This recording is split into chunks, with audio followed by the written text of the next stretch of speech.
am Vincent Irving, host of DJs and Entertainment. Please check us out. What are we? We are a document of talent of the Midwest and beyond. So if you've done anything in this area, whether you're a club promoter, a club entertainer, singer, songwriter, rapper, DJ, which is what I do, we're just documenting the great and immense talent of the Midwest and beyond. So make sure you stay tuned, lock us in, subscribe. Vincent Irving, aka DJ V. That is on YouTube. Vincent Irving, aka DJ V. Prospect. Okay. Vonzel's candy store right there, right across from Old Walker's Donuts. Right.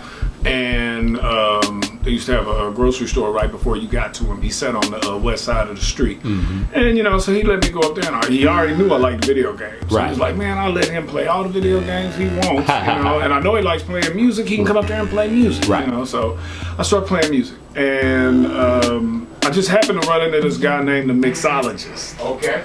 And all I know is his first name. His name was Don, because I'm like 12, 13. Right, so to me, he's Mr. Don. Right. But he's like, just call me the Mixologist. I'm like, okay. So I'm up there, and he does his thing with the record, man. He takes his hands back and forth, and I'm like, I saw that in a movie called Wild Style. Uh-huh. Now he's stuck going, what do you know about Wild Style? I'm like, it was down on Westport. Right. Some kind of way I had to walk home from the plaza. Right. And I ended up on Westport. Let's just say I spent my bus money to watch that movie. And I was like, it blew my mind. And when I saw he could do that, I was like, man, that's cool. Can you show me how to do that? And he was like, yeah, right. And he showed me how to do it. I think he talked to Marcyl a little bit more. Right. And he was like, man, he's a good kid. Take care of him. Take care of him. He was like, oh, okay. He said, he always said, that's my son. Right. And I was like, okay, yeah, that's cool. And I started watching him. I was terrible, but willing to learn. So I got, that was the day that I fell in love with, I didn't know what they called it at the time, even if they had a name. Right. Turntablist. And turntablism. Right. But it was kind of different because you still had to, in order not to piss the regular people off that were in there watching everything and, playing the video games, buying the candy and hanging out like they was, doing the things that people do in establishments like that. Right. Kind of had to still go with a little barcades, right. function, and a little, with Vonzel, a whole lot of P-Funk. Right. So doing that, it was kind of like, I was like not knowing what I was doing, but I was knowing it. Right. I'm listening to this music and then learning about break beats from him. Mm-hmm. After a little while, I got enough confidence to start making tapes, to find out my mistakes. Mostly. Right. Then I get caught playing them, and people, from my neighborhood would hear them, and they'd be like, well, make me a tape. Right. You look kind of silly if you say no. Right, exactly. And then at first my tapes were just the regular tapes. Right. Play a song, it ends, click, push pause, go to the next song, push pause, go to the next song, and do that. Then it became something where I was like, I was at Lincoln, and it had in high school. Yeah, in high school, junior high. Okay, junior high. Junior high school, and I think it was 7th grade. About what year was it? 81. There we go. Because I'm a freshman in 83, so it was the year of 81, and we needed a DJ for a social. You remember those? Remember they used to call it that? You needed a DJ for a social, and I was like, I can do it. Right. And it was so funny because I remember everybody turning around like, what? You can do it? I was like, that's what I DJ. Right. Now I done bit off so much that can't take it. You came back up. Can't put it back. Right. Can't put the toothpaste back in it. Not at all. So I'm like, okay, I can do it. And I think it was like 2 weeks away, and everybody, everybody's ignoring you till you get about 2 days away. Right. And then it's like, DJ. Yeah, right. I don't have a name. And Vonzel brings up the equipment, comes through the back gym area. Mr. Hill knows Vonzel and everything. Right. And he's like, how do you know him? I'm like, he's my neighbor, this, that, and other. He's like, yeah, that's my son. He's like, oh, okay, I didn't know that. And when he said that, everybody thought literally that I was his son, but well, who was I to argue? The man treated me like his, so Exactly. you know, that's the way it was. Right. And so he set up the equipment, and I thought he was just gonna let me play records. Well, he grabs the microphone. Check it out, Kansas City, Lottie Dottie, and every doggone body, pay attention. I got my man, the young Marcyl Goode, and I'm like, he doing me like he do the other guy. Right. And you know, at the store, and I was like, okay, I'm really scared now. And so I started playing the records, and I did like a real eensy weensy mix in there, and I noticed that people stopped dancing, which was not my intention. Right. But even worse, I noticed they was looking at me. Wow. And I was like, and so then I just go back and play the record. Right. So you know, you leave, you go home or whatever, and then that next Monday, I noticed that things had kind of changed. People kind of knew who I was. Right. And they were like, you know, I'm a 7th grader, and I have those 8th graders. Don't want to say nobody's name because I know I'd be leaving some people out. Right. But they was like, hey man, liked what you did. Right. Hey, what's up, Marcyl? Hey, what's going on, Marcyl? And I was like, hey. Got to my first class, and there was a young lady. And she was like, why do you look like that? I was like, people know me now. She's like, everybody always knew you. And I was like, they wasn't saying hi. Right, They exactly. wasn't saying hello, Right. you know. So it was kind of cool that I went from there, did a few things in 8th grade. By the time I was towards the end of the 8th grade, it was kind of like I was the in-house Lincoln Academy DJ. Kind of like that. There were other people, you know, you still had Bonzel was doing the thing, and I was always doing everything up under Bonzel with kicking it in with Little Lynn. Right. Gary Wright, DJ Mr. Marcus, DJ Ice, Sergeant Uwe, Captain Bonzel, all of the guys, you know, from back then. Now, mind you, I'm a kid. These are all grown men. Right. Other than Gary Wright, Gary Ray, the DJ. Right. We're the kids, and then he's like, I think he's 2 years older than me. Right. So, you know, shout out to Gary Ray, the DJ, my man, my mellow. Boy, play those old school hits like it was nothing. Used to love to watch him. Right. And so, you know, DJ Don, the mixologist, he's still teaching me, and then I get good. I'm buying all the records I can find, man. I am spending all my time at the old Tiger Records, Street Side on the Ave. Yep. You know, I'm down there, Street Side on the Ave. I'm up when they are, if they ain't got it, then I'm up at 7 Heaven, catching the bus up there on the weekends whenever I could, and then figuring out that, okay, I need to be up here Tuesdays and Wednesdays. Right. Or I'm on Penny Lane and Street Side where it's up on Westport. I mean, and I'm picking up everything. I had people like Matt, my girl Danny girl, C, of course Icy Rock before I even knew who he was. Right. And all of those kids, I was like just buying them, and there would be certain things. My boy Matt always kept me up. I remember there was a snowstorm. As I was either a freshman or a sophomore, and he was like, I got this record for you. And I was like, oh, okay, what is it?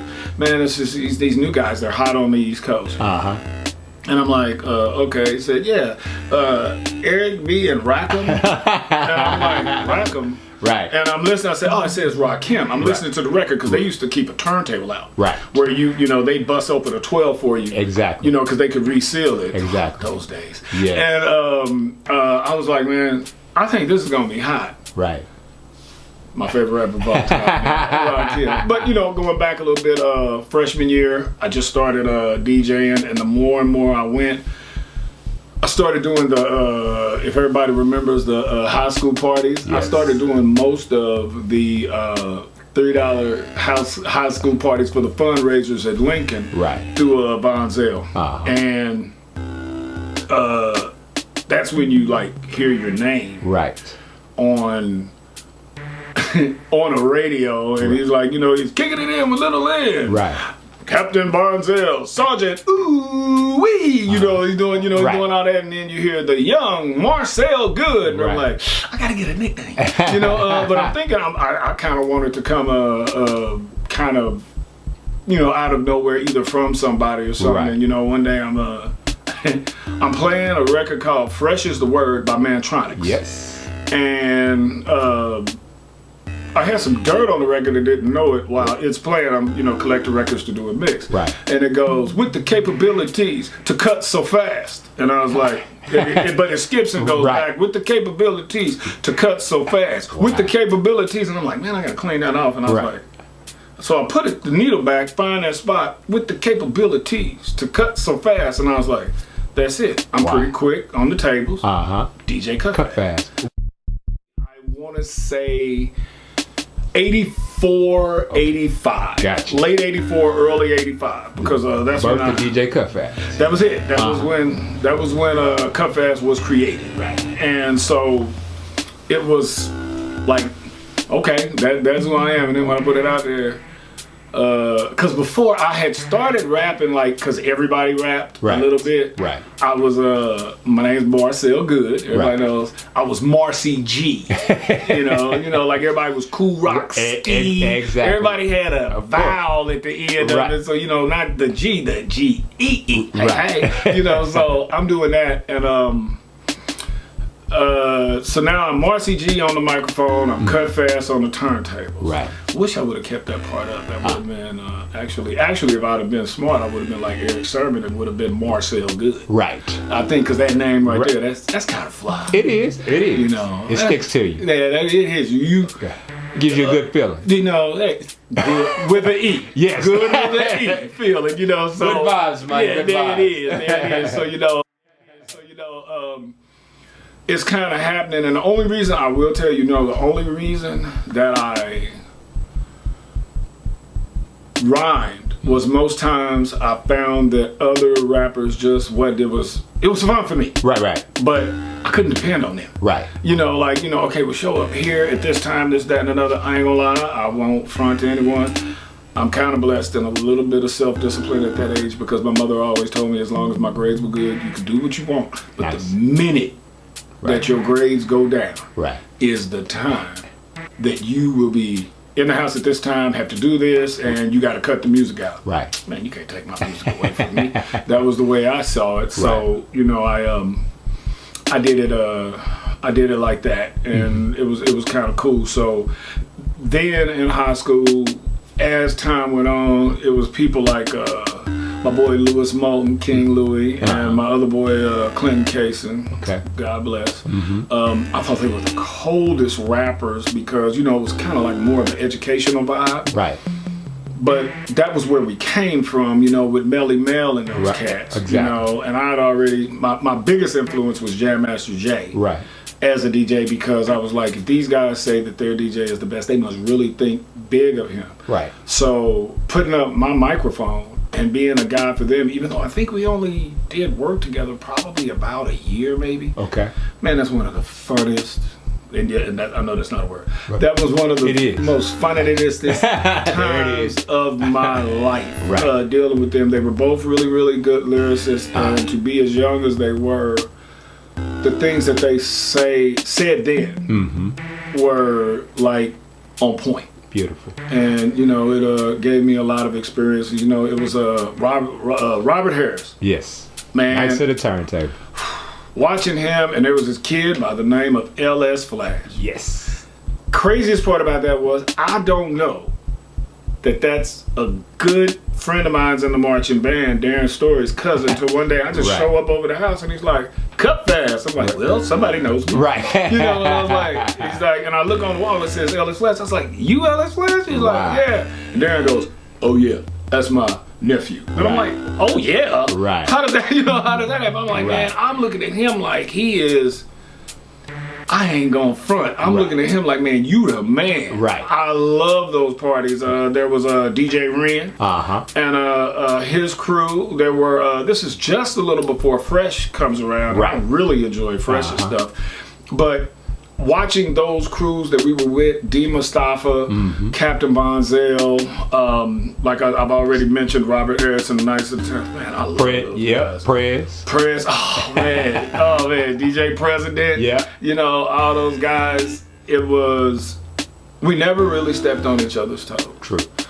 and the kinship that we all had with each other, because just because it wasn't my weekend at Lincoln to throw a party, right. when Mr. President would come through for a fundraiser, I'm still going to Lincoln to party. Exactly. You know, and I'm seeing what he's playing. Exactly. How he's playing it. Right. Who else, what's his side DJ's name? Right. You know, those other people. Oh, okay, he does it like this way. Right. This is how they go. And, you know, we're all on the air, Freddie Bell, right. and all of the guys over at KPRS, they give and love us, you know, right. and give us a lot of love and respect. Right. You know, that was a good time. That was a really, really good time. And, you know, as time goes on, the East Coast influence was probably a little easy to fall into, because I found a way to also keep R&B included. Right. You know, I could had to.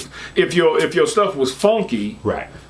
It was funky, and you know, you would have your West Coast hits every once in a while. We like to dance a lot, so right. you know, it was easy to play things like Looking for the Perfect Beat. So right. then when Nucleus, not knowing they're from the West Coast, but Jam On It would come on, yes, you can mix them together. Exactly. And you know, you get that, what I guess they call it electro rap, right. or whatever it was at the time. That was great, you know, and then you had Shadi, MC Shadi, coming from down, I think it was Atlanta, Georgia, and doing what he did. And those were good, hard records to just put out there for people to dance. That and I really, truly enjoyed that time in hip hop. Etc. But go ahead, we're here with DJ Cut Fast. Marcy G in the place to be. Everybody was back then. Exactly. But talk a little bit about the rap career, man, because I understand you got mixtapes as well. I had some mixtapes. I actually I won't say that I was, a lot of people like to say that I was the very first rapper to have a rap record out. I'm not sure that I was. Okay. I do know that I may have been the first rapper to have a 12-inch of his own out, you know, not in a group, right, but of his own. So, with the solo. I want to say that was 90. Okay. And it was produced by L.A. and Prof T of Low Key fame. I got you. And me and Prof T laid down a demo. I would call it like a demo track of what it was going to be, man. And we just playing around. We just messing around. Well, L.A., my boy Lance Alexander hears it, and you know, ain't nothing to demo to Lance unless he done put his hands on it. Right. Well, he goes, "Here you go," and I'm like, "Well, that's a record." Right. Well, it's weird how that started out. We started doing it because I ran into a guy by the name of Rory Kirk. Okay. Everyone should know his father, a famous jazz musician, Mr. Kirk, here in Kansas City. He's on our little Walk of Fame outside of outside there. And you know, his dad was the man, and he introduced me to a man that owned Intrepid Records by the name of Ron Gilliam. Okay. He ran it for a group of investors, and I just happened to run into Lance at me and Lance happened to be together. Okay. And Lance knew Rory, and it was funny when he was like, "Yeah, man, this is my boy Cut Raps." Right. And Lance was like, you know, check him out. And then I was like, okay. He was like, oh, well, you know, we're interested in rappers, this, that, and other. And he's giving me the spiel, and I'm like, that's cool. And I'm in party mode because I'm listening to the beat in the back. So I just bust a rhyme for him right then and there. And he's like, I think I might be interested in working with you. And I'm like, okay. Gives me a call up the next day. And he's like, hey, man, ain't nobody ever done that. Whenever, you know, they'll call me later, they'll give me this. He was like, I like your style. Beautiful. And I was like, okay, you know, let's get together, let's do something. Got with them, and we finalized the single, The Butter to Cut. And, it was a long rap, man. This is back with, I think it was like 8 minutes long. Wow. I have to get you a please do. Yes, please do. And I had no idea about bars. I knew, but I didn't know. Right, exactly. So I made all of my bars go as long as other rappers, I think, in the industry, they didn't know how long they were supposed to rhyme. Right. You know? Exactly. That was Ain't Gonna Give It Up, Kiss the Butt of This. I still showed my DJ skills, you know, because I had to do it live, you know. Ain't gonna give it up, kiss the butt of this. Ain't gonna give it up, kiss the butt of this. A couple of samples, James Brown sample and a Assault with a Deadly Pepper album sample. Gotcha. From them, and you know, just did that, put that out. I did a lot of mixtape stuff. I mean, a lot Right. of mixtape stuff. I don't even remember until sometimes people go, "Remember this?" No, and then, you know, I'm like, "Wow, you know, that was cool." I had a group called the. Okay, we thought it was funny, Right. to name ourselves this. We all were graduates of Lincoln. It was me and my boy G, Gerald Counts, my boy Brian Johnson, my boy Carl Aaron, God bless, Yes. and my other homie Corey Estelle. He was like Flavor Flav of his day. Right. And we named our group the Criminal Element. So it was Cut Fast and Criminal Element. Now, all of us are graduates of Lincoln Academy. So we thought it would just be funny to call ourselves the Criminal Element, being exactly the opposite of what it was. For sure. And almost all the records we made or songs that we would make would be funny. Wow. You know, because we had a song called 40 Ounce. I gotta get you a copy of that. Please. It's self-explanatory. Right, exactly. You know, the digital underground. You know, oh man, it was all about, hey, we gotta have fun. 40 ounce, baby, not a can or a quart. Colt 45 is what I sport. That was how I started out that rhyme, and it was like it got no better from there. Wow. You know, everybody enjoyed it. It was. It was fun. Wow. And so we would do shows, and I remember we did a show. I want to say this was 1991 because this is before the my single record comes out, because everybody was posse'd up around that time. Exactly. I thought it would be a great idea to have one, and Libby O'Harris had a showcase going on, and actually the Butt of the Cup was out at that time because I was what's every rapper's most hated position and special guest. Right. You got to put the and in there for sure. Everybody else was up for the competition. I wasn't. Right. And I remember that night we performed, and that is the night that probably one of my best musical meetings of all time. I met the Rhyme Elite Posse.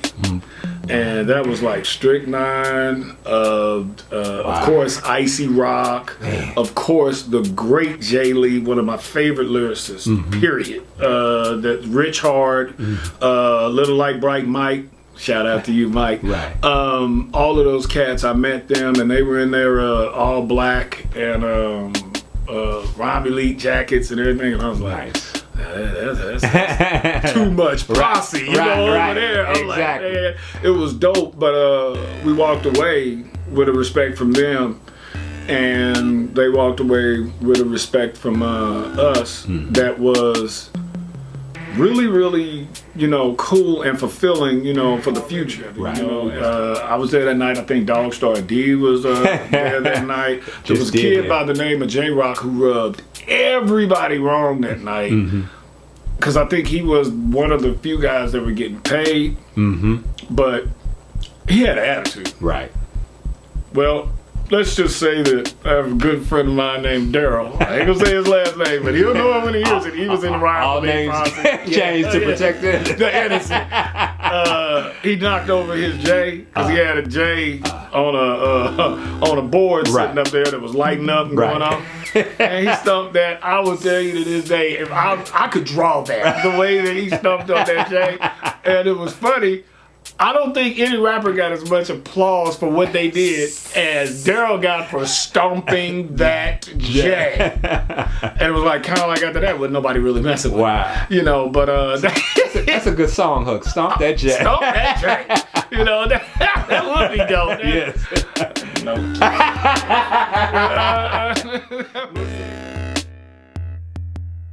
When Jimmy Jam and Terry Lewis listen to you, and you know that one of the songs on there, especially the first song on there, was the intro to the mixtape itself.